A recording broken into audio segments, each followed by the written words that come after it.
Mayor McGrath Drive. Motorists make their way from one intersection to the next, and most of them along this route are controlled by a traffic signal. When the light is red, you sit and wait. Then at the next corner, maybe you sit and wait again, and you ask, why don't these lights work better?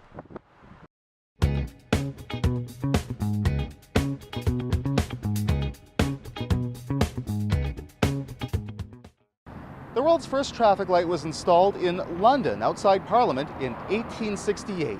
It used red and green gas lamps that were manually rotated by a police constable. Worked fine for about a month, until it exploded.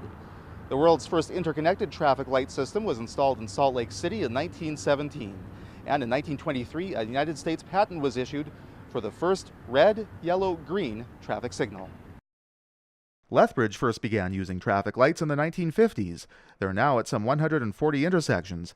Most of them are triggered by loops embedded in the pavement. Those loops are being replaced by newer technology like cameras and radar. And of course there are the pedestrian push buttons.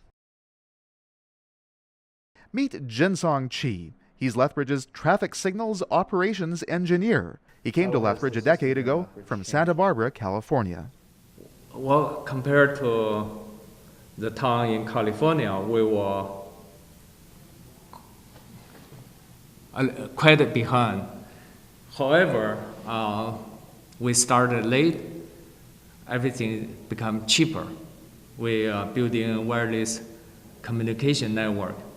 We're covering, as we're speaking, our electricians are installing radios everywhere so that we can communicate to all the traffic lights wirelessly. Yeah, this is a light picture. Once they're done this work, Chi will be able to monitor all lights with a central system. The city can then respond to problems more quickly and make changes to the system. Here's an example. A camera sensor is showing Chi live traffic at the corner of Scenic and First Avenue South. The old way was detection loops embedded in the pavement, subject to breakage as the ground shifts, or drivers not stopping in the right spot. You see, we're detecting northbound, southbound, eastbound, westbound. It worked. He also has simulation software to test drive intersection changes. What you're seeing was used a couple of years ago to determine a merge lane wasn't needed for traffic, turning off Highway 4 onto Mayor McGrath Drive northbound. See, here's the thing about traffic lights. They're a necessary evil. They stop traffic.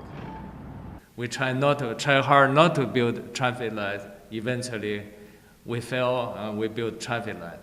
So that's how we got to see so many traffic lights everywhere. It's an escalating system, from a yield sign to a stop sign to a signal.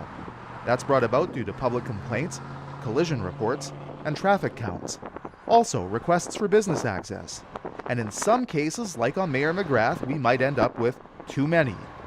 But these days there's an alternative. The roundabout, something Chi is a big fan of. Is a roundabout better than a traffic light? In my opinion, yes. Here's an example he gives. A pedestrian pushes the button to cross the primary street. The light turns red, and the pedestrian gets 40 seconds. That pedestrian may not need 40 seconds. Drivers on the primary street sit at the light, but don't see any cross traffic or pedestrians, and they get upset. But roundabouts aren't perfect either. Chi feels the UK built too many of them. Some roads are so busy, cross traffic would never get into the circle. At other times, a steady stream of pedestrians holds things up. And they're more expensive, though not as much as a freeway interchange. So here we are with an ever-growing number of traffic lights. The next question is, how can we control them better?